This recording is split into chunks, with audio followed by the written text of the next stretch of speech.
Você já se perguntou qual seria o peso de uma promessa feita por uma criança diante do corpo ainda quente do próprio pai? No sertão nordestino do início do século XX, existem histórias que o tempo não consegue apagar. Histórias escritas com sangue na poeira vermelha da Caatinga. Hoje vou contar para vocês um dos causos mais arrepiantes que já ecoou pelos rincões do nosso Brasil profundo. A história de um menino de apenas 10 anos que viu o pai ser abatido como cachorro danado na frente de casa e que transformou essa dor numa sede de vingança que só se saciou uma década depois, quando ele voltou como um dos cangaceiros mais temidos de todo o sertão. Vocês que estão aí, não esqueçam de dar aquele like neste vídeo, compartilhar essa história com quem também carrega no peito o amor pelas tradições do nosso povo.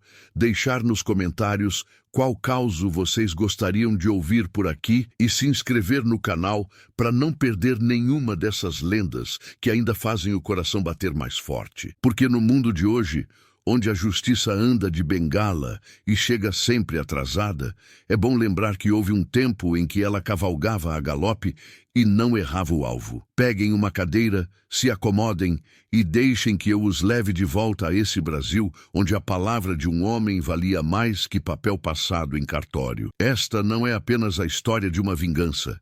É a história de como nasce uma lenda. O ano era 1912 e o povoado de Santa Rita do Agreste vivia sob a sombra pesada do coronel Benedito Ferreira, um homem que se achava dono não só das terras, mas também das almas que nelas habitavam. As casas de taipa se espalhavam pelo vale como cicatrizes na pele ressecada da caatinga, e cada família sabia muito bem onde pisava quando o assunto era contrariar os desejos do coronel. Zé Pequeno não era homem de briga, mas também não era cabra de se curvar sem motivo. Trabalhava um pedacinho de terra herdado do pai, criava suas cabras magras e seus filhos com dignidade. A esposa, Joana, bordava rendas que vendiam na feira da cidade vizinha. Era uma vida simples, mas era deles. E no sertão, quando um homem tem o que é seu pela honra e pelo suor, isso vale mais que todas as escrituras do mundo. O menino Antônio, de 10 anos, era o orgulho do pai. Esperto como raposa e corajoso como preá acuado, ajudava nos afazeres da roça e já sabia montar qualquer animal que colocassem na sua frente. Zé Pequeno sempre dizia: "Esse menino tem o sertão correndo nas veias. Vai ser homem de respeito." Ah, mas o destino às vezes gosta de rir da cara da esperança. Tudo começou por causa de uma aguada, uma fonte cristalina que brotava no limite entre a terra do Zé Pequeno e as propriedades do coronel. Por gerações, aquela água tinha sido partilhada por todos os moradores do vale. Era um acordo selado no costume, na tradição, naquela lei não escrita que vale mais que qualquer papel carimbado. Mas Coronel Benedito acordou um dia com a ganância latejando no peito como espinho de mandacaru. Queria aquela água só para ele, para seus gados gordos e seus negócios na cidade. Mandou cercar a fonte e colocou um pistoleiro de nome Zeca Diabo para guardar o que não era dele por direito. Zeca Diabo. Esse nome ainda faz o vento parar quando é pronunciado por essas bandas. Era um homem seco como galho de caatinga, com olhos que pareciam 2 buracos de bala na cara amarelada. Matava por dinheiro, matava por prazer, e às vezes matava só porque o sol estava quente demais. Usava um chapéu preto desbotado e tinha sempre uma palha de milho pendurada no canto da boca. Diziam que ele dormia com a mão no cabo da arma. Quando Zé Pequeno viu a cerca nova ao redor da aguada, sentiu o sangue ferver. Não era só a água que estavam roubando, era a tradição, o respeito, tudo aquilo que fazia um homem andar de cabeça erguida. Naquela tarde de setembro, o calor grudava na pele como mel quente. Zé Pequeno caminhava devagar em direção à cerca nova, com o filho Antônio, alguns passos atrás. O menino tinha insistido para acompanhar o pai, pressentindo que alguma coisa importante estava para acontecer. "Pai, Esse homem do chapéu preto tá nos olhando feio, murmurou Antônio, apontando discretamente para Zeca Diabo, que estava encostado numa aroeira próxima à fonte. Não se preocupe, meu filho. Homem direito não teme jagunço pagado, respondeu Zé Pequeno. Mas havia uma tensão em sua voz que o menino nunca tinha escutado antes. O confronto foi rápido como relâmpago na seca. Zé Pequeno se dirigiu respeitosamente ao pistoleiro e explicou que precisava da água para suas cabras, que aquela fonte sempre tinha sido de todos, que não estava ali para arranjar confusão. Zeca Diabo cuspiu a palha de milho no chão e sorriu com uma crueldade que fazia até os bem-te-vis calarem o bico. A água agora é do patrão, e quem não gosta pode procurar outro lugar para viver ou para morrer. Zé Pequeno não era homem de recuar. Escute aqui, amigo, não vim brigar, mas também não vim me humilhar. Essa água é de direito do povo. Sempre foi e sempre será. Foi quando Zeca Diabo pôs a mão no coldre. O movimento foi lento, deliberado, um convite macabro para Zé Pequeno tentar a sorte. Então morre com sua dignidade, rosnou o pistoleiro. O tiro ecoou pela caatinga como um trovão seco. Zé Pequeno caiu de joelhos primeiro, depois de cara na terra vermelha, o sangue se misturando com a poeira quente do chão. O menino Antônio viu tudo. Viu o pai cair, viu o sorriso satisfeito do assassino. Viu o chapéu preto se afastando devagar, sem pressa, como se tivesse acabado de matar uma cobra venenosa. Naquele momento, algo morreu dentro do menino. Não foi só a inocência, foi toda a fé em um mundo onde a justiça poderia chegar pelos caminhos normais. E algo nasceu também, uma promessa silenciosa, gravada no ferro quente da dor, selada com o sangue ainda morno do pai. Antônio se ajoelhou ao lado do corpo de Zé Pequeno e sussurrou palavras que só o vento da caatinga escutou. Eram palavras de vingança, pesadas como chumbo, cortantes como lâmina afiada, uma promessa que levaria 10 anos para se cumprir, mas que seria cumprida. O menino pegou o chapéu do pai, posto na cabeça pequena, e caminhou de volta para casa. Cada passo deixava uma pegada na poeira, e cada pegada era um juramento de que aquela morte não ficaria sem resposta. Naquela noite, enquanto Joana chorava sobre o corpo do marido e os vizinhos sussurravam orações e maldições, o menino Antônio olhava fixo para o horizonte escuro. Seus olhos já não eram mais os de uma criança. Eram os olhos de alguém que tinha visto o mundo como ele realmente era. Um lugar onde só a força resolvia as questões de honra. E lá no fundo da caatinga, Zeca Diabo bebia cachaça e ria da própria violência, sem imaginar que tinha acabado de plantar a semente da própria destruição. 3 dias depois do enterro de Zé Pequeno, quando as lágrimas de Joana ainda não tinham secado e o povoado ainda sussurrava o nome do morto em orações, o menino Antônio desapareceu como fumaça no vento. Deixou apenas um bilhetinho rabiscado com carvão numa tábua velha. Mãe, vou buscar o que o pai não pôde. Quando eu voltar, nossa honra estará limpa. Joana procurou o filho por semanas.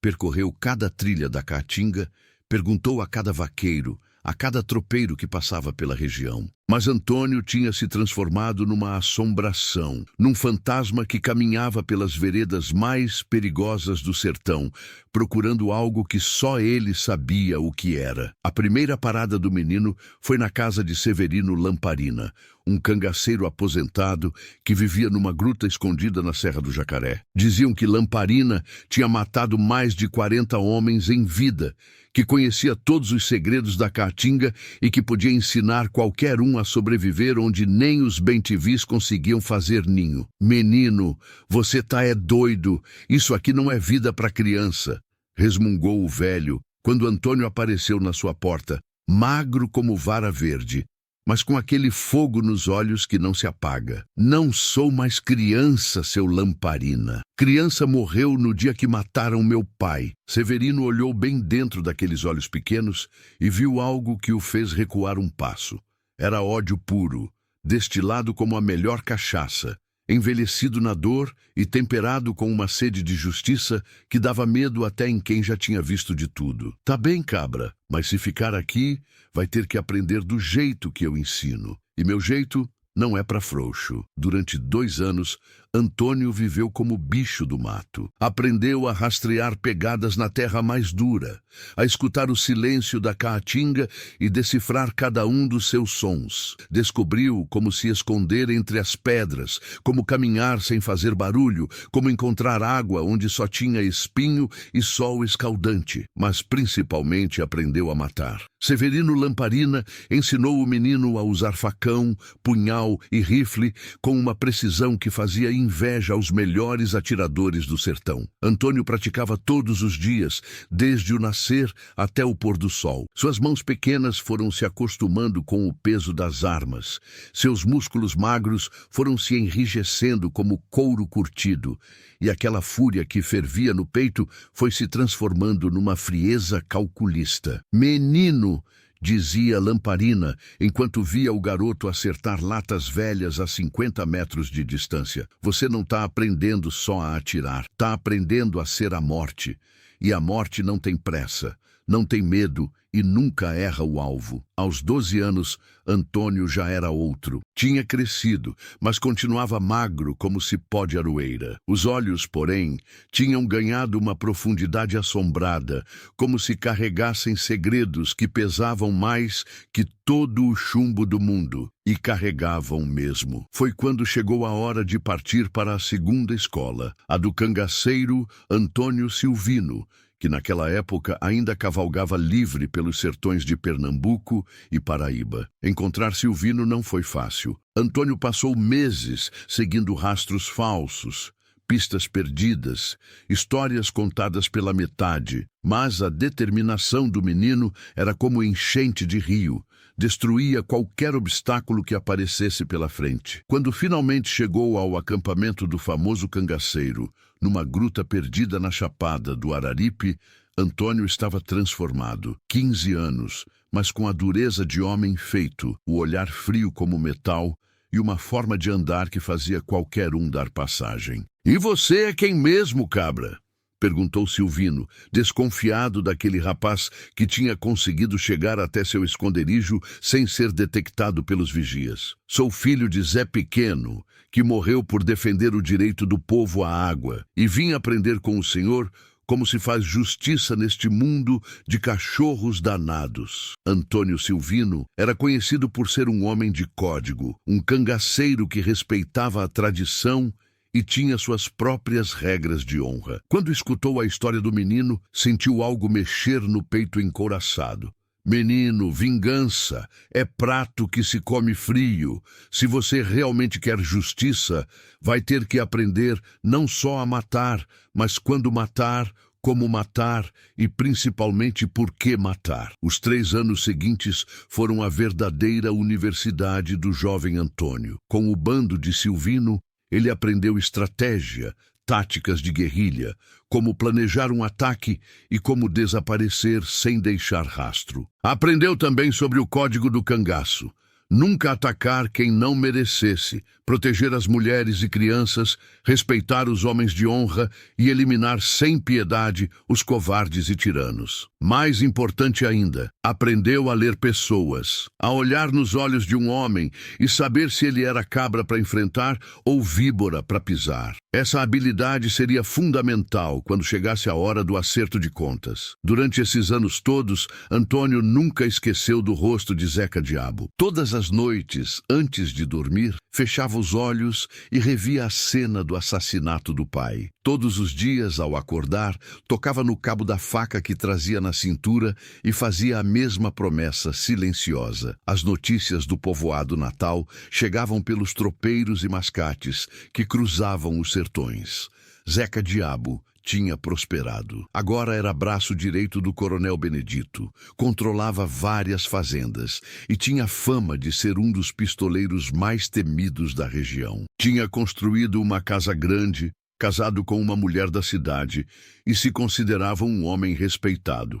Mas respeito construído no medo tem fundação de areia, e Antônio sabia disso. Aos 19 anos, quando já era considerado um dos melhores homens do bando de Silvino, Antônio tomou uma decisão. Era hora de se despedir do mestre e formar seu próprio grupo. 5 homens duros como pedra de rio, leais como cães de boiadeiro e com sede de justiça correndo nas veias. "Vai com Deus, menino", disse Silvino na despedida. "E lembra, vingança que se presta não é só para quem sofreu a ofensa, é para todos os que ainda vão sofrer se o danado continuar vivo." Antônio montou em seu cavalo, um animal preto como a noite, com olhos de fogo e patas que não faziam barulho no chão, e olhou pela última vez para o acampamento que tinha sido sua casa nos últimos anos. Era 1922. 10 anos tinham se passado desde a morte de Zé Pequeno. O menino que tinha partido em busca de vingança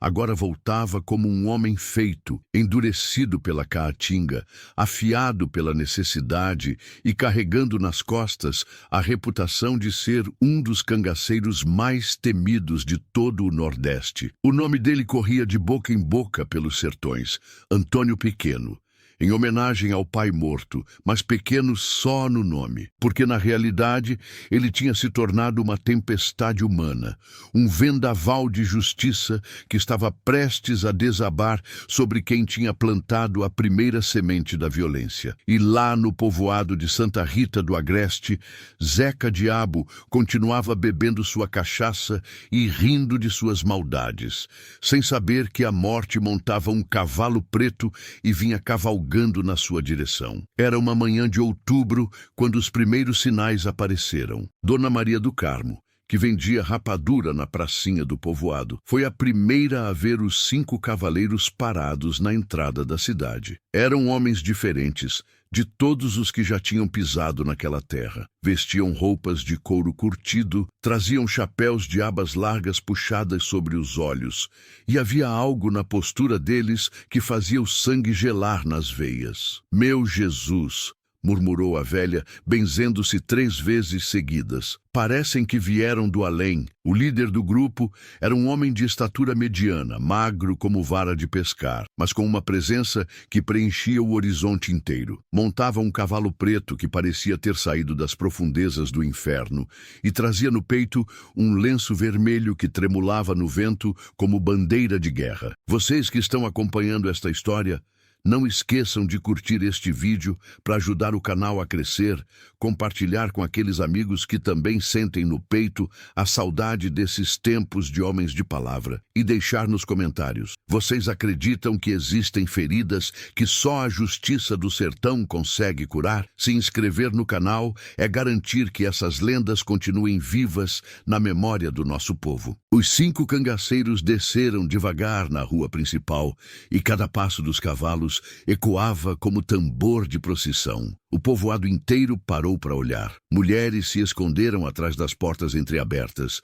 Homens baixaram o olhar quando o grupo passou, e até os cachorros se recolheram debaixo das varandas. Havia algo familiar na forma como o líder se movia, na maneira como ele olhava cada casa, cada rosto, como se estivesse procurando lembranças perdidas no tempo. Alguns dos moradores mais velhos sentiram um arrepio estranho, como se uma alma penada tivesse passado por perto. Foi quando João Sapateiro, que tinha sido amigo de Zé Pequeno, olhou bem para o rosto do cavaleiro e quase deixou o martelo cair da mão. "Não pode ser", sussurrou para a mulher. "Aqueles olhos, eu já vi aqueles olhos." O grupo parou na frente da antiga casa de Zé Pequeno. Estava abandonada há anos, com as paredes descascadas e o teto furado pelas chuvas. Joana tinha morrido de tristeza apenas 3 anos depois do marido, e ninguém nunca mais tinha tido coragem de morar ali. O líder desceu do cavalo com uma solenidade que dava medo. Caminhou até a porta da casa e ficou ali parado, como se estivesse estivesse conversando com fantasmas. Seus homens permaneceram montados, vigilantes, mãos próximas das armas, olhos percorrendo cada movimento na rua. Foi então que ele tirou o chapéu. O cabelo negro, a linha do maxilar, a forma como seus ombros se curvavam levemente para frente. Seu Joaquim, que tinha sido compadre de Zé Pequeno, deixou escapar um grito abafado. Meu Deus do céu, é o menino Antônio! A notícia se espalhou pelo povoado como rastilho de pólvora. O filho de Zé Pequeno tinha voltado, não mais como a criança magricela que tinha desaparecido uma década atrás, mas como um homem feito, endurecido pela caatinga e carregando nos olhos aquele brilho perigoso que só os cangaceiros de verdade possuíam. Aos poucos, os moradores foram se aproximando, primeiro com medo, depois com curiosidade, e, finalmente, com uma mistura de respeito e terror que só os grandes do cangaço conseguiam inspirar. Antônio, perguntou Dona Raimunda, que tinha sido vizinha da família. É mesmo você, menino? Ele se virou devagar e, quando sorriu, foi um sorriso que não chegou aos olhos. Sou eu, Dona Raimunda, ou o que sobrou de mim. A voz era diferente, mais grave, mais pausada, carregada com o peso de 10 anos de dureza e solidão. Mas ainda havia algo na entonação que lembrava o menino que brincava na rua com boneco de palha. Meu filho, que saudade! Sua mãe chorou tanto por você, eu sei, e ela vai ser vingada também. A frase caiu como uma pedra num poço fundo. O povoado inteiro entendeu naquele momento por que Antônio tinha voltado. Não era para matar saudade, era para acertar contas. Durante 3 dias, os cangaceiros permaneceram no povoado. Antônio mandou reformar o túmulo do pai, comprou flores para levar no cemitério e conversou longamente com os moradores que se lembravam da família. Mas todos notavam que ele perguntava muito sobre uma pessoa específica. Zeca Diabo. Ele ainda mora por aqui? Perguntava com uma tranquilidade que assombrava. Mora sim, no casarão grande que construiu lá perto da Aguada, respondia o pessoal, evitando olhar diretamente nos olhos dele. E ainda trabalha para o Coronel Benedito? Trabalha. Agora é capanga-mor. Manda em mais de 20 jagunços. Antônio apenas balançava a cabeça, como se estivesse fazendo cálculos na mente. A notícia da chegada dos cangaceiros chegou aos ouvidos de Zeca Diabo no 2º dia. O pistoleiro, que agora usava roupas finas e morava numa casa com azulejos portugueses, sentiu um frio na espinha quando soube do nome do visitante. Antônio Pequeno? Perguntou ao capanga que trouxe a informação. Tem certeza que é esse o nome? Certeza, patrão. E o povo diz que é o filho do tal de Zé Pequeno que o senhor matou há uns 10 anos. Zeca Diabo ficou em silêncio por um longo momento, mexendo nervosamente no bigode grisalho que tinha deixado crescer para parecer mais respeitável. Aquele nome, Zé Pequeno, tinha ficado enterrado no fundo da memória, mas agora voltava à tona como osso que a enxurrada desenterrou. Quantos homens ele trouxe? 4, patrão. Mas dizem que são cabras de respeito, e o tal de Antônio Pequeno tem fama de ser dos bons com a arma. O pistoleiro se levantou da cadeira e caminhou até a janela que dava vista para a Aguada. A mesma Aguada onde tinha matado o pai do menino uma década atrás. A fonte continuava cercada, continuava sendo propriedade exclusiva do coronel, e ele continuava sendo o guardião daquelas águas. Mas agora havia uma diferença.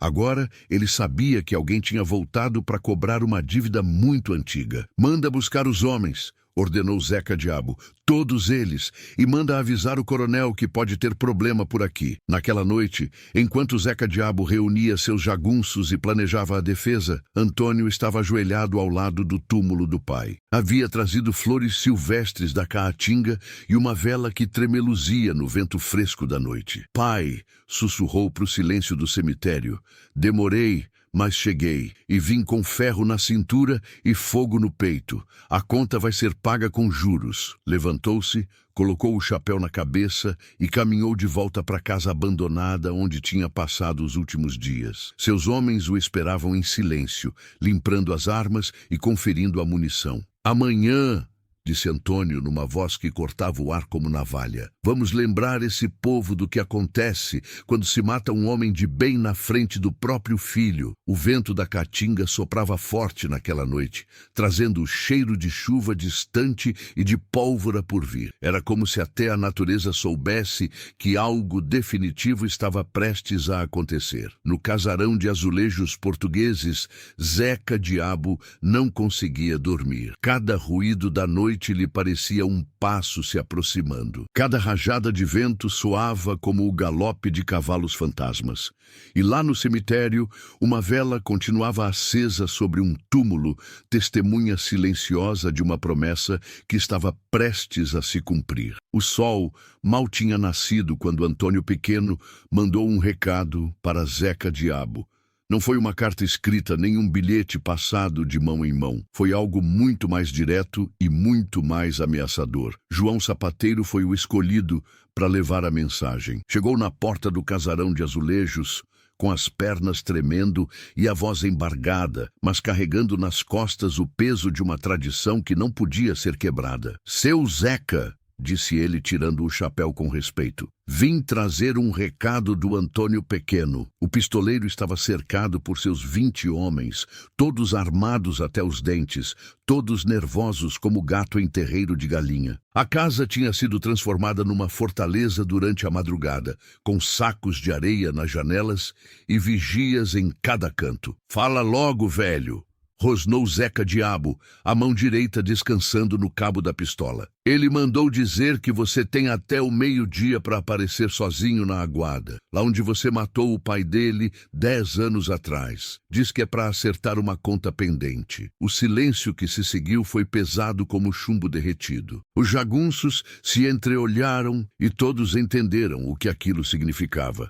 Era um desafio formal. Um convite para a morte que seguia o código mais antigo do sertão. E se eu não for? Perguntou Zeca Diabo, tentando disfarçar o medo que já crescia no peito. Aí ele disse que vem buscar o Senhor, e que quando vier, não vem sozinho. João Sapateiro entregou a mensagem e saiu de fininho, sabendo que tinha acabado de acender o estopim da maior tragédia que aquele povoado já tinha presenciado. Zeca Diabo ficou em silêncio por longos minutos, calculando as opções.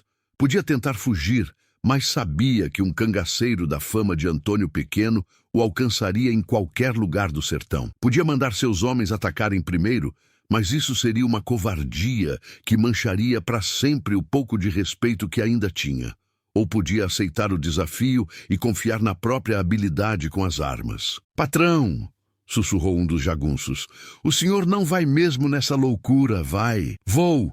respondeu Zeca Diabo, e havia uma dureza nova na sua voz. "Matei o pai, posso matar o filho, e vou provar para todo mundo que ainda sou o homem mais rápido desta terra." Mas por dentro, o velho pistoleiro sentia algo que não experimentava há muito tempo. Medo genuíno. Não era medo da morte. Todo homem que vive da violência sabe que um dia ela volta para cobrá-lo. Era medo de algo mais profundo, de descobrir que todos aqueles anos de prosperidade e respeito tinham sido construídos sobre areia. Enquanto isso, na casa abandonada de Zé Pequeno, Antônio preparava-se para o momento que tinha esperado uma década inteira. Limpava suas armas com o cuidado de quem prepara instrumentos sagrados, cada movimento preciso e cheio de significado. Seus 4 homens o observavam em silêncio respeitoso. Sabiam que aquele não era apenas um ajuste de contas comum. Era um ritual de justiça, uma cerimônia ancestral,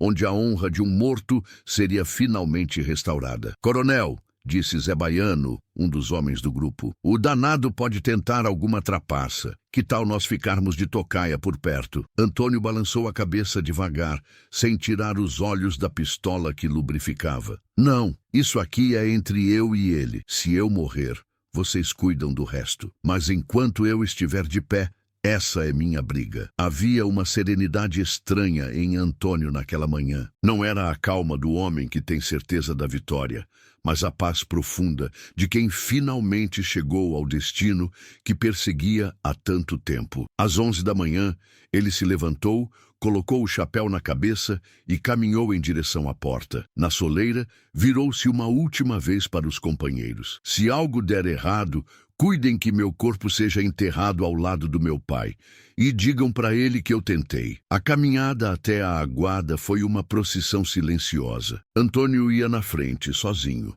seguido a distância respeitosa pelos moradores do povoado que não quiseram perder aquele momento histórico. Era como se todos soubessem que estavam prestes a testemunhar algo que seria contado por gerações. A fonte continuava lá, cercada pela mesma cerca de arame farpado que Coronel Benedito tinha mandado construir anos atrás. Água cristalina brotava da pedra com o mesmo som musical de sempre, indiferente ao drama humano que estava prestes a se desenrolar às suas margens. Antônio parou a exatos 20 passos da cerca e esperou. O sol do meio-dia castigava inclemente, mas ele permanecia imóvel como estátua de santo, os olhos fixos na trilha por onde Zeca Diabo deveria aparecer. Aos poucos, os moradores foram se posicionando numa distância segura, formando um semicírculo irregular ao redor do local. Mulheres benziam-se e sussurravam orações.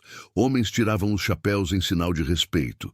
Crianças se escondiam atrás das saias das mães. Meio-dia em ponto, Zeca Diabo apareceu. Vinha sozinho, como tinha sido combinado, mas caminhava com a arrogância forçada de quem quer disfarçar o medo. Usava suas melhores roupas, calça de linho branco, camisa bordada, colete de couro, como se estivesse indo a uma festa, não a um duelo de morte. Parou a 20 passos de Antônio, do lado oposto da cerca. Entre eles havia a fonte, a água e 10 anos de ódio acumulado. Então você é o famoso Antônio Pequeno, disse Zeca Diabo, a voz saindo mais rouca que pretendia.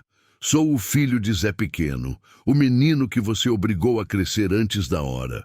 Seu pai era um teimoso. Eu avisei para ele não se meter onde não devia. Meu pai era um homem honrado. Você é um cachorro danado que mata por dinheiro. O insulto ecoou pela caatinga como um tiro. Zeca Diabo sentiu o sangue ferver e a mão direita tremer próxima ao coldre. Cuidado com as palavras, menino. Ainda posso te mandar fazer companhia para o seu pai. Pode tentar. O silêncio que se seguiu foi absoluto. Nem o vento ousava soprar, nem os pássaros se atreviam a cantar. Era como se todo o sertão prendesse a respiração, esperando pelo momento em que o destino se definiria. Os dois homens se encaravam por cima da cerca, medindo um ao outro, procurando sinais de fraqueza, calculando o momento exato de sacar as armas. Era uma dança antiga como o mundo, um ritual que vinha desde os tempos em que a justiça dependia da velocidade da mão e da precisão do tiro. Zeca Diabo tinha a experiência de décadas matando. Antônio tinha a fúria de 10 anos esperando por aquele momento. Quem seria mais rápido? O sol batia vertical sobre suas cabeças. O suor escorria pelos rostos tensos. As mãos tremiam imperceptivelmente sobre os coldres. E então, num movimento que aconteceu rápido demais para os olhos acompanharem, os dois homens sacaram suas armas ao mesmo tempo. Bang! Bang! 2 tiros ecoaram pela caatinga como trovões em dia de tempestade, tão próximos um do outro que pareceram um só. A fumaça das armas subiu lentamente no ar parado, formando 2 nuvens fantasmagóricas que se misturaram sobre a aguada sagrada. Por um momento eterno, os 2 homens permaneceram de pé, armas ainda apontadas um para o outro, como se o tempo tivesse parado para decidir qual destino seguir. Então, Zeca Diabo cambaleou. O primeiro sinal foi um tremor nas pernas. Depois, uma mancha vermelha que se espalhou pelo colete de couro. Ele olhou para baixo, viu o próprio sangue, e seus olhos se arregalaram com uma surpresa que durou apenas alguns segundos. Não pode ser, murmurou, a voz saindo como um suspiro. Antônio ainda estava de pé, firme como aroeira plantada na pedra. Havia um pequeno corte no braço esquerdo. A bala de Zeca Diabo tinha passado raspando, mas nada que comprometesse sua vitória. O velho pistoleiro caiu primeiro de joelhos, depois de cara na terra vermelha, exatamente no mesmo lugar onde Zé Pequeno tinha caído 10 anos antes. O sangue se misturou com a poeira seca, fechando um ciclo que tinha começado com uma injustiça justiça e terminava com a justiça mais pura que o sertão conhecia. Antônio caminhou devagar até o corpo caído, guardou a arma no coldre e ficou ali parado por um longo momento. Não havia triunfo nos seus olhos, nem alegria, nem alívio. Havia apenas uma profunda tristeza de quem descobriu que a vingança, mesmo justa, deixa um gosto amargo na boca. Agora pode descansar, pai, sussurrou para o vento que voltava a soprar. O povo do povoado permaneceu em silêncio respeitoso. Todos entendiam que tinham presenciado algo maior que um simples ajuste de contas. Tinham visto a própria justiça em ação, crua e definitiva, como só o sertão sabe fazer. Foi quando apareceu o coronel Benedito. O velho latifundiário chegou a galope com mais de 30 jagunços, todos armados, todos prontos para vingar a morte do seu capanga-mor. Mas quando viu Antônio pequeno ali, parado, sozinho, com o corpo de Zeca Diabo aos seus pés, algo no ar o fez refrear o cavalo. Talvez tenha sido a forma como o jovem cangaceiro o encarou, sem medo, sem pressa, como se estivesse esperando por aquele momento também. Talvez tenha sido a memória de outros coronéis que tinham subestimado homens como aquele e terminado com a própria cova cavada. Você matou meu melhor homem, disse Benedito, a voz tremendo entre a fúria e a cautela. Matei um assassino covarde. Se o senhor quer fazer alguma coisa a respeito, desmonte desse cavalo e pegue uma arma. A resposta cortou o ar como chicotada. Os jagunços do coronel se entreolharam, esperando ordens, mas Benedito permaneceu imóvel na cela, porque o coronel não era tolo. Sabia reconhecer quando estava na frente de um homem que já não tinha nada a perder, que já tinha feito as pazes com a própria morte e por isso mesmo se tornara invencível. Esta terra é minha, tentou Benedito, mas a voz saiu sem a força de costume. Esta aguada é do povo, sempre foi, sempre será. E agora tem alguém para defender esse direito. Antônio caminhou até a cerca de arame farpado e começou a cortá-la, devagar, metodicamente, enquanto mantinha o olhar fixo no coronel. Cada estalo do arame era como um aviso. Os tempos de opressão tinham chegado ao fim. Vocês podem ir embora, disse Antônio para os jagunços do coronel. Ou podem ficar e descobrir se são rápidos o bastante. Um por um, os homens armados começaram a baixar as armas, não por covardia, mas por reconhecimento. Estavam na frente de algo maior que eles, algo que representava uma força da natureza que não podia ser detida por números ou estratégia. O coronel Benedito puxou as rédeas do cavalo, deu meia volta e partiu sem olhar para trás. Seus jagunços o seguiram em silêncio, derrotados não pelas armas, mas pela força moral de um homem que tinha cumprido uma promessa sagrada. Quando a poeira baixou e os cavaleiros desapareceram no horizonte, o povo do povoado se aproximou da aguada. Antônio tinha terminado de cortar a cerca e agora a água cristalina corria livre, acessível a todos, como tinha sido no tempo do seu pai. Antônio, disse seu Joaquim, o velho compadre de Zé Pequeno,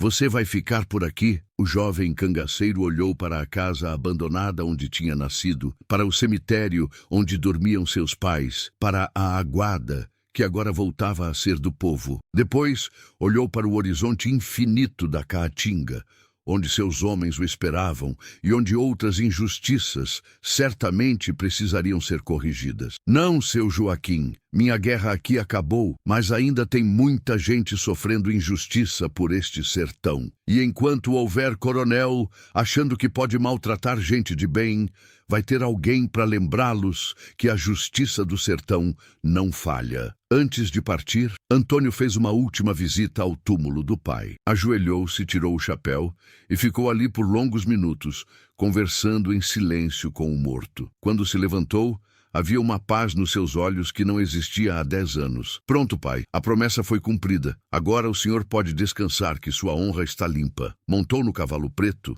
acenou para o povo que se reuniu para se despedir e partiu, cavalgando na direção do sol poente. Seus 4 homens o esperavam na saída do povoado e juntos desapareceram na imensidão da caatinga como fantasmas que voltam para o lugar de onde vieram. Mas a lenda tinha acabado de nascer. Vocês que acompanharam esta história até o fim, não esqueçam de deixar aquele like para fortalecer nosso trabalho, de manter vivas essas memórias, compartilhar com todos que precisam lembrar que a justiça verdadeira ainda existe, comentar qual foi o momento que mais mexeu com vocês neste caos e se inscrever no canal para continuar recebendo essas histórias que fazem o coração do sertão bater mais forte. Desde aquele dia, toda vez que um poderoso resolve oprimir os fracos por essas bandas, alguém sussurra: cuidado, pode aparecer outro Antônio Pequeno. E toda vez que uma criança pergunta se a justiça existe mesmo,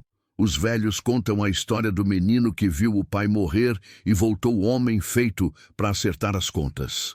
A guarda de Santa Rita do Agreste nunca mais foi cercada. A água continua correndo livre, cristalina, acessível a todo mundo que precisa matar a sede. E dizem por aí que nas noites de lua cheia ainda dá para ver 2 vultos conversando perto da fonte.